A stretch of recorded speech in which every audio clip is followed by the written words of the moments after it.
I've been a runner for years. There's something about it, the rhythm of my feet, the burn in my lungs, the way the world falls away. I live in a small town, surrounded by miles of forest and dirt trails, the kind of place where you can go hours without seeing another soul. It's perfect for running, especially early in the morning, when the air is cool and the woods are quiet, just the sound of birds and my own breathing. I've always felt safe out there, even though I run alone. I know the trails like the back of my hand, every turn, every hill, every shortcut. I've never had a reason to be afraid, not until last month. My routine is the same every day. I'm up at 5 a.m., before the sun's even thinking about rising, and I'm out the door by 5:15. I live on the edge of town, where the pavement turns to gravel and the forest takes over. There's a trailhead a quarter-mile from my house, a narrow path that winds through the pines, up a ridge, and down to a creek before looping back. It's about 6 miles round trip, a good hour's run if I push myself. I don't bring much, just my phone, zipped into a pocket on my running belt, and a small can of pepper spray, more for stray dogs than anything else. I've never needed it. I don't even listen to music. I like the quiet, the way I can hear the forest waking up around me. That morning, a Tuesday, started like any other. It was late September, the air crisp, the ground dusted with frost that crunched under my shoes.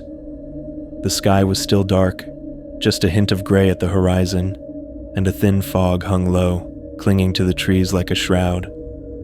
I stretched on my porch, my breath fogging in the cold, and started down the road to the trailhead. The streetlights were still on, casting weak pools of light, but they faded as I reached the forest, the darkness swallowing me whole. I switched on my headlamp, a narrow beam cutting through the fog, and settled into my pace, my shoes thudding softly on the dirt. The first mile was uneventful. The trail climbed steadily, the pines looming on either side, their branches knitting together overhead, blocking out what little light there was. I could hear the usual sounds, owls hooting, the rustle of small animals in the underbrush, the faint trickle of the creek in the distance. My headlamp bobbed with each step, throwing shadows that danced across the path, but I was used to that. I'd run this trail in the dark 100 times. The shadows didn't bother me. I crested the ridge, my breath coming harder now, and started the descent toward the creek, the trail narrowing as it wound through a denser part of the forest. That's when I heard it. A snap, sharp and deliberate, like a branch breaking underfoot. I stopped, my headlamp sweeping the trees, my breath loud in the silence. The forest was still, the fog thicker here, curling around the trunks like smoke. I listened, my heart picking up, but there was nothing, just the drip of water from the leaves, the faint hoot of an owl. I told myself it was a deer, maybe a raccoon, and started running again, a little faster this time, my headlamp bouncing with each stride. A few minutes later, I heard it again, another snap, closer this time, off to my right. I stopped, turned, my light cutting through the fog, but the beam didn't reach far, just a few feet before the dark took over. I called out, my voice small in the vastness of the woods, asking if anyone was there. No answer, just the echo of my own words, swallowed by the trees. I stood there, my chest tight, listening, but the forest was silent again. I started running, my pace quicker now, my eyes darting to the sides of the trail, the shadows seeming to shift and stretch in ways they hadn't before. I reached the creek, the halfway point, and stopped to catch my breath. The water was low, a thin trickle over the rocks, the sound almost soothing. I bent down, hands on my knees, my headlamp casting a circle of light on the ground. That's when I saw it. A footprint in the mud, just off the trail, where the bank sloped down to the water. It wasn't mine. I'd stopped short of the mud, and my shoes had a distinct tread, a zigzag pattern from my trail runners. This print was different, larger, deeper, with a smooth sole, like a work boot. It was fresh, the edges sharp, the mud still wet, like someone had been here minutes ago. My stomach dropped. I wasn't alone. I straightened, my headlamp sweeping the trees, but the fog was too thick, the light bouncing back like a wall. I called out again, louder this time, my voice cracking, asking who was there. No answer, just the trickle of the creek, the rustle of leaves in the wind. I looked at the footprint again, my mind racing. It could have been a hiker, I told myself, someone out early like me, but I knew that wasn't right. I'd never seen another soul on this trail at this hour, not in the 3 years I'd been running it. And the print, it was pointed toward me, like whoever made it had been standing there, watching the trail, waiting. I started running again, back the way I'd come, my pace faster now, my breath coming in sharp gasps.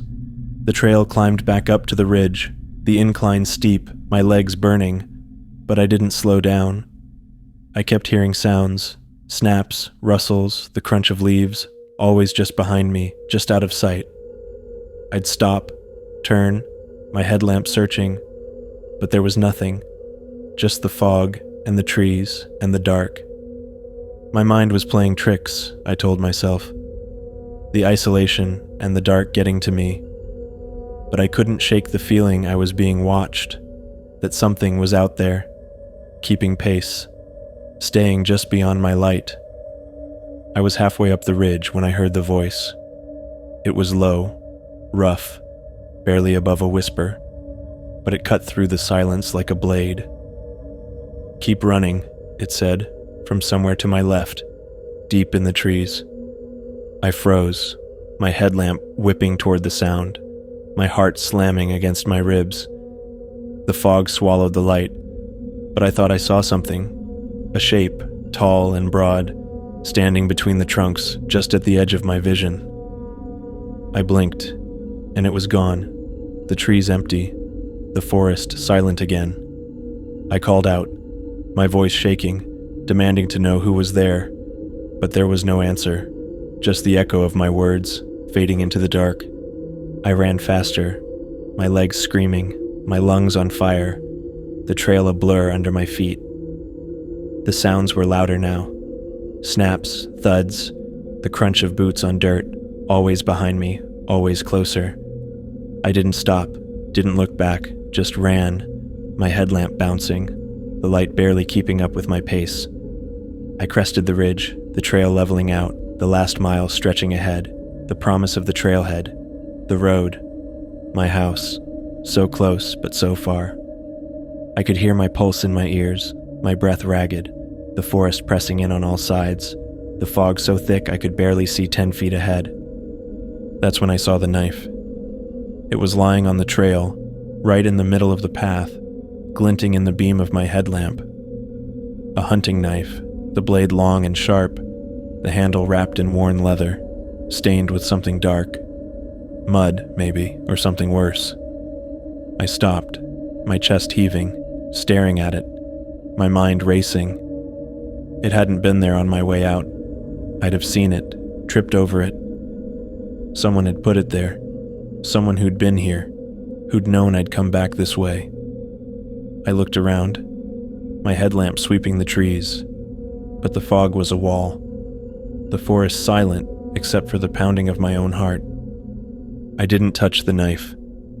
I stepped around it, my legs shaking, and started running again, faster than I'd ever run. The trailhead so close now, the promise of safety driving me forward. But the sounds were still there. Snaps, thuds, the crunch of boots, closer now. So close, I could almost feel the breath on my neck. I didn't look back, didn't stop, just ran, the forest a blur, the fog a shroud, the dark a living thing, chasing me all the way home. I ran like my life depended on it, because I was starting to think it did. The trailhead was so close now, just a few hundred yards, but the forest felt endless, the fog suffocating. It pressed in from all sides. My headlamp flickered with every step, the beam barely cutting through the haze. The sounds behind me didn't stop. Snaps, thuds, the heavy crunch of boots on dirt, always just a few steps back, always just out of sight. I didn't dare look, didn't dare slow down, my legs burning, my lungs screaming, my heart a hammer in my chest. All I could think about was that knife, its blade glinting in my light, the dark stains on the handle, the way it had been placed so deliberately, like a message, like a trap. I burst out of the trailhead, the gravel road a sudden shock under my feet, the forest giving way to the open sky, still dark but lighter now, the gray of dawn creeping in. I didn't stop, didn't look back, just sprinted down the road toward my house, my shoes slipping on the loose stones, my breath coming in ragged gasps. The streetlights were still on, their weak glow a lifeline, guiding me to my porch.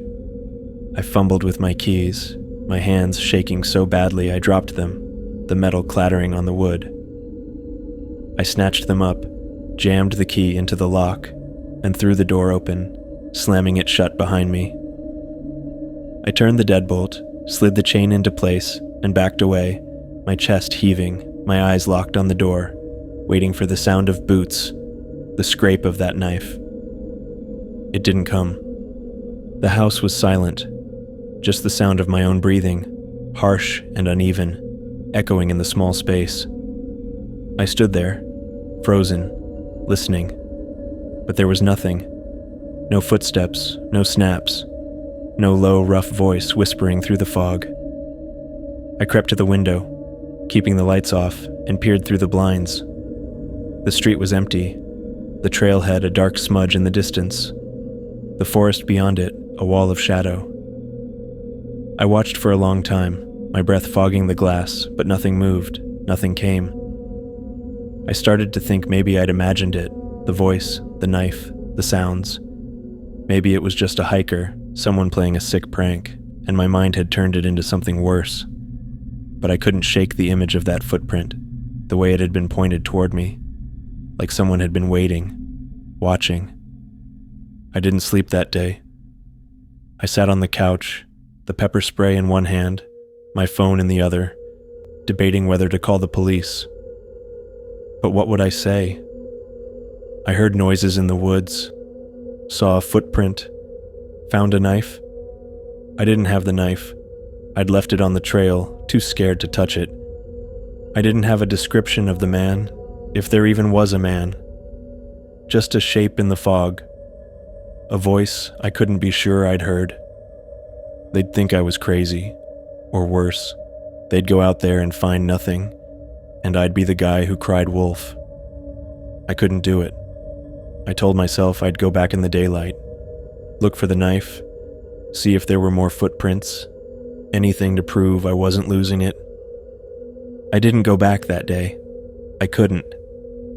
Every time I thought about stepping outside, my stomach twisted, my hands started to shake, and I'd see that knife in my mind, the dark stains on the handle, the way it had been placed so perfectly in my path. I stayed inside, blinds drawn, doors locked, jumping at every sound, the creak of the house settling, the wind rattling the windows, the hum of the fridge. I kept checking my phone, scrolling through local news, looking for anything that might explain what I'd seen. There'd been a string of disappearances in the county over the past year, hikers mostly, gone missing on trails not far from mine. The police suspected a serial killer, someone who knew the woods, who could move without being seen. They'd found bodies, some of them, buried in shallow graves, always with a hunting knife left nearby, the blade stained with blood. I read the articles over and over, my throat tight, my mind racing. It couldn't be, I told myself. It was just a coincidence. But I couldn't stop seeing that knife, couldn't stop hearing that voice. Keep running.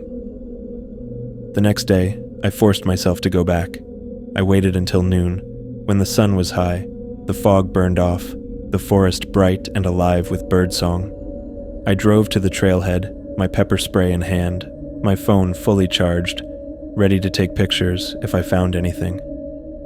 The trail looked different in the daylight. smaller, less menacing. The trees just trees.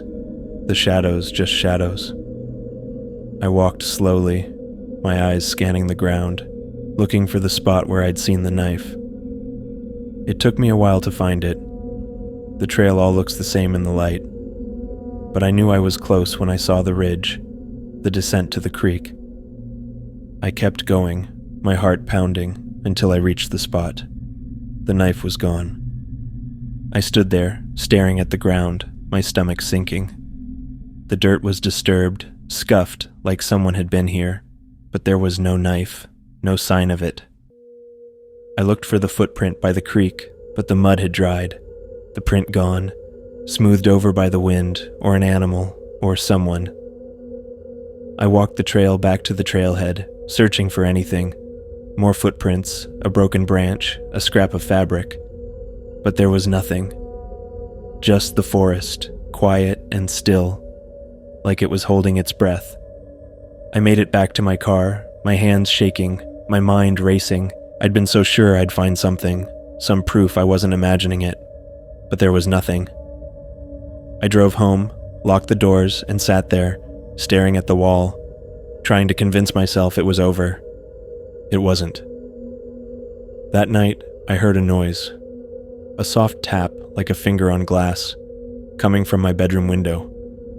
I was on the couch, the lights off, my phone in my hand, scrolling through more news articles about the disappearances.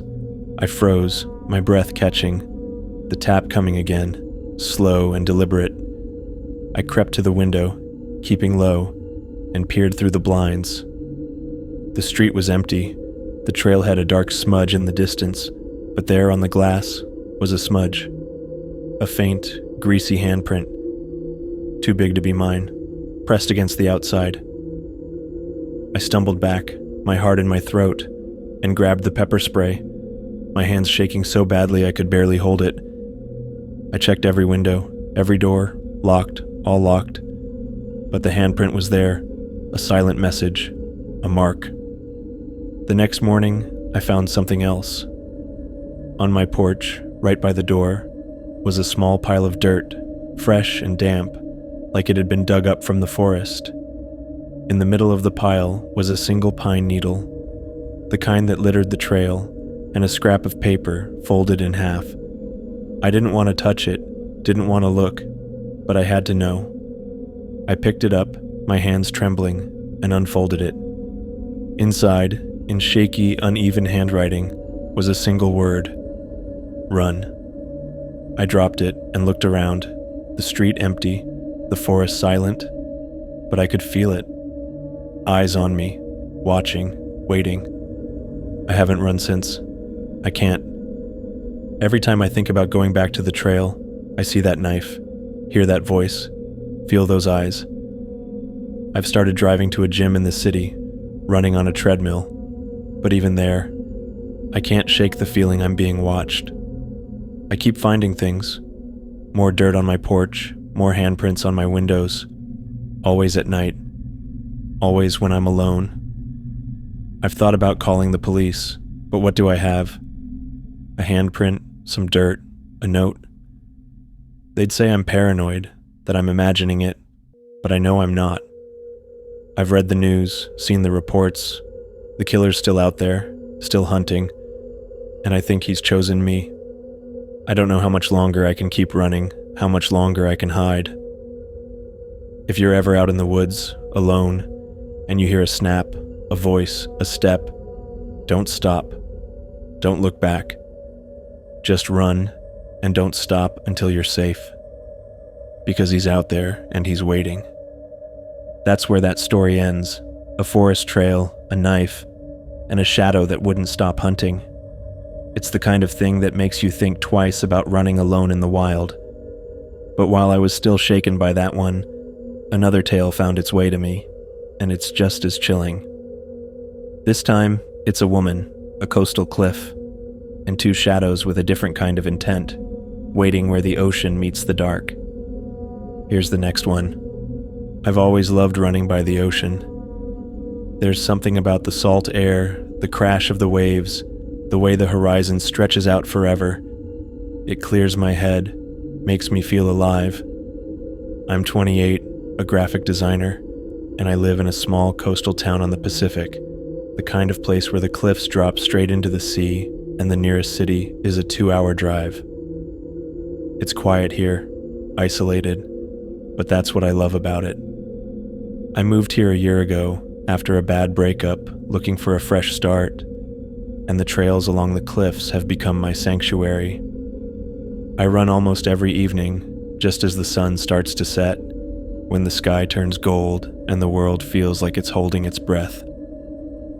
The trail I run is a few miles out of town, a narrow path that hugs the cliff's edge, winding through patches of wild grass and stunted cypress trees, their branches twisted by the wind. It's remote.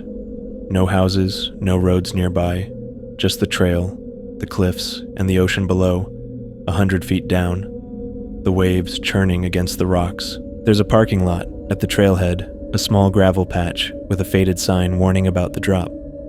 But I rarely see other cars. Sometimes I'll pass a hiker or a dog walker, but most evenings, it's just me, the wind, and the sea. I've always felt safe out here, even though I run alone.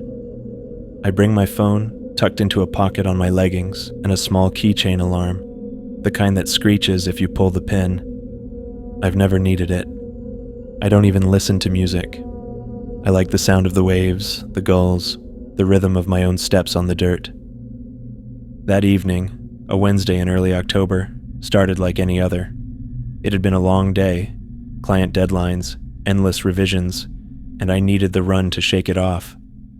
The sun was low, painting the sky in shades of orange and pink, the air cool with a bite of salt.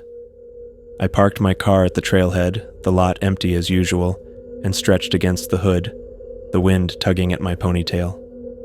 The trail stretched out ahead, a thin ribbon of dirt along the cliff, the ocean an endless expanse of gray-blue to my left. I started running, my pace steady, my shoes kicking up small clouds of dust, the waves a constant roar below. The first mile was uneventful, the trail climbing gently, the cypress trees casting long shadows as the sun dipped lower. I could feel the stress of the day melting away, my breathing sinking with my steps, the world narrowing to just me and the path. I was about 2 miles in, near a spot where the trail curves around a sharp bend, the cliff dropping straight down to the rocks, when I heard something, a low whistle, sharp and deliberate, cutting through the sound of the waves. I slowed, my head turning toward the sound, but the trail was empty, the grass on either side swaying in the wind. I stopped, my breath coming in quick puffs, and listened. The whistle came again, 2 short notes from somewhere up ahead, near a cluster of cypress trees where the trail dipped out of sight. I squinted, the sun low enough now to glare in my eyes, but I couldn't see anything, just the trees, the grass, the endless drop to the ocean. I called out, my voice small against the wind, asking if anyone was there. No answer, just the crash of the waves, the cry of a gull overhead. I started running again, slower this time, my eyes scanning the trail, the whistle echoing in my mind. It could have been a bird, I told myself, or the wind through the trees, but it didn't feel right. It felt human, intentional, like a signal. I kept going, the trail curving around the bend, the cypress trees looming closer, their shadows stretching across the path like fingers. That's when I saw them, 2 figures, standing just off the trail, half hidden by the trees, their shapes dark against the fading light. I stopped, my heart lurching. They were men, both of them, tall and broad, dressed in dark jackets and jeans, their faces shadowed by the hoods pulled low over their heads. One was leaning against a tree, his arms crossed, the other standing a few feet away, his hands in his pockets, both of them facing me. I couldn't see their eyes, but I could feel them, heavy and unblinking, watching me. The one by the tree whistled again, 2 short notes, the same sound I'd heard, and the other let out a low chuckle, the sound carrying on the wind, cold and sharp. I took a step back, my hand instinctively going to the keychain alarm in my pocket, my fingers fumbling with the pin. I called out again, louder this time, asking what they wanted, my voice shaking but firm. The one by the tree tilted his head, like he was studying me, and the other took a step forward, his boots crunching on the dirt. The one by the tree chuckled again, a sound that sent a shiver down my spine, and I noticed his hand move, slipping into his jacket, pulling something out, a glint of metal, small but sharp, a pocket knife, the blade catching the last of the sunlight. I didn't wait to see more. I turned and ran, back the way I'd come, my pace frantic, my shoes slipping on the dirt as the trail sloped downward. I could hear them behind me, boots on the ground, heavy and fast, the low murmur of their voices, one of them laughing, the sound sharp and cruel. I didn't look back, didn't dare, just ran, the cliff to my left, the drop a constant threat, the ocean roaring below. The trail was narrow here, barely wide enough for one person, the edge crumbling in places, small rocks skittering over the side as I ran. I could feel the wind at my back, cold and biting, pushing me forward. But it wasn't enough. Their steps were closer now, the crunch of their boots louder, their presence a weight I could feel, pressing in on me from behind. I reached a straight stretch, the trail leveling out, the parking lot still a mile away, my car a small gray shape under the last streetlight, a distant hope.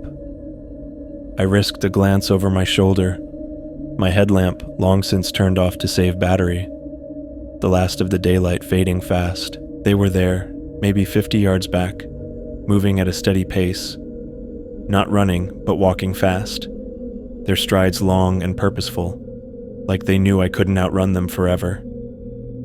The one in front had his knife out now, the blade open, glinting in the dim light, and the other was holding something, a rope maybe, or a strap, dangling from his hand, swinging with each step.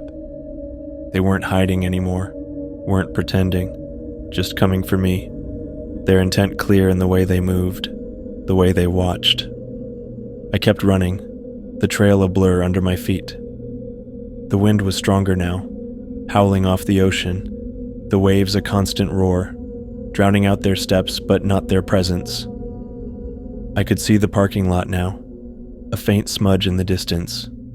My car, a small gray shape under the streetlight, but it was still so far, too far, and they were gaining, their steps louder, their shadows stretching closer. I ran faster than I ever had, my legs screaming, my lungs burning, the trail a narrow ribbon of dirt between the cliff's edge and the wild grass. The parking lot was so close now, my car a gray beacon, but the men were closer, their boots thudding on the ground, their breaths a low, steady rhythm behind me. I could hear the one with the rope shift something in his hand, the faint clink of metal against metal, a sound that made my blood run cold, and the other's knife scraped against his jacket, a soft, deliberate sound that echoed in the wind. I reached into my pocket, my fingers fumbling for the keychain alarm, the small plastic device slick with sweat. I yanked the pin, and the alarm screeched to life, a high-pitched wail that cut through the roar of the waves, echoing off the cliffs. I hoped it would startle them, slow them down, maybe draw attention from someone, anyone. But the trail was too remote, the town too far, and their steps didn't falter. The sound seemed to sharpen their focus, the one with the knife quickening his pace, the other matching him, their movements synchronized, predatory, like they'd done this before. The parking lot was right there, my car so close I could see the dent on the driver's door, the streetlight casting a weak pool of light on the gravel. I sprinted the last few yards, my shoes hitting the gravel with a crunch, my hands fumbling for my keys as I reached the car. I dropped them, the metal clattering on the ground, and I cursed, dropping to my knees, my fingers scrabbling in the dirt. I heard their boots hit the gravel behind me, so close now. Too close. The one with the knife's shadow falling over me, long and dark, the blade glinting in the streetlight's glow.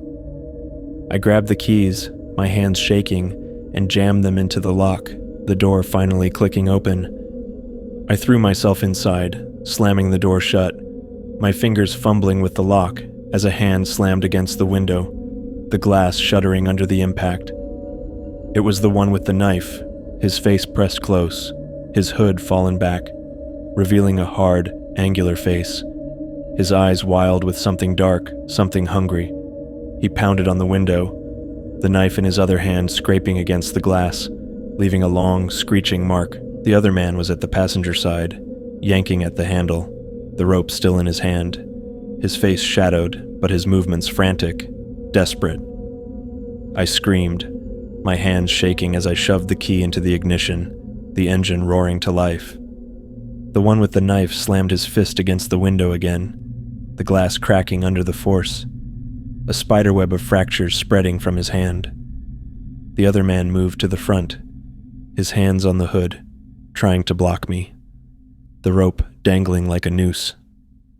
I threw the car into reverse, my foot slamming on the gas, the tires spinning on the gravel as I peeled out of the parking lot. The man at the window jumped back, his knife slashing at the air, the other stumbling as the car lurched backward, nearly hitting him. I spun the wheel, shifted into drive, and floored it, the car shooting down the road, the streetlight fading in my rearview mirror. I didn't stop, didn't slow down, just drove, my hands gripping the wheel so tight my knuckles were white, my breath coming in sharp, panicked gasps. I kept checking my mirrors, expecting to see headlights, expecting them to follow, but the road was empty, the night swallowing them whole.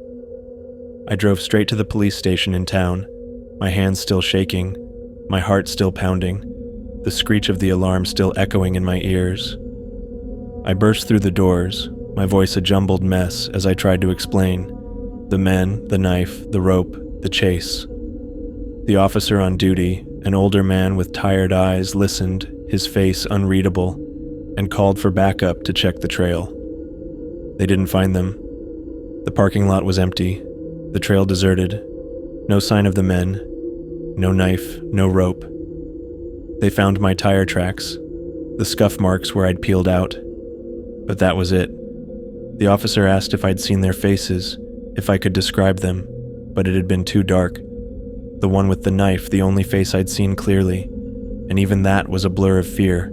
Hard jaw, wild eyes, a scar across his cheek. They took my statement, said they'd patrol the area, but I could tell they didn't believe me. Not fully. They thought I'd overreacted, that maybe I'd seen some hikers, let my imagination run wild. I didn't argue, didn't push. I just wanted to go home. I haven't run on that trail since. I can't.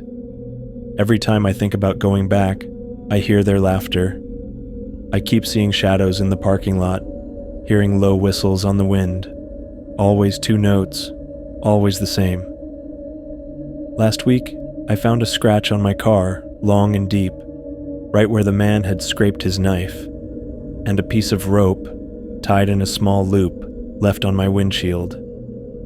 I don't know if it's them, if they're still out there, or if I'm losing my mind, but I know I'm not safe.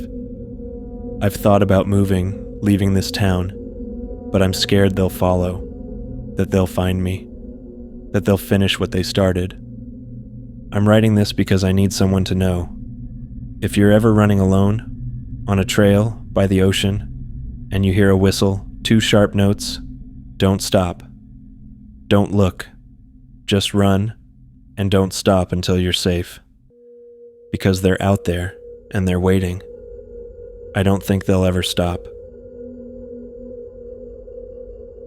That's it for tonight. If these stories hit you, drop a comment and tell me. Did they get under your skin? Hit the like if you felt it, and subscribe for more. Turn on notifications too. The next one's coming. Until then, sleep light.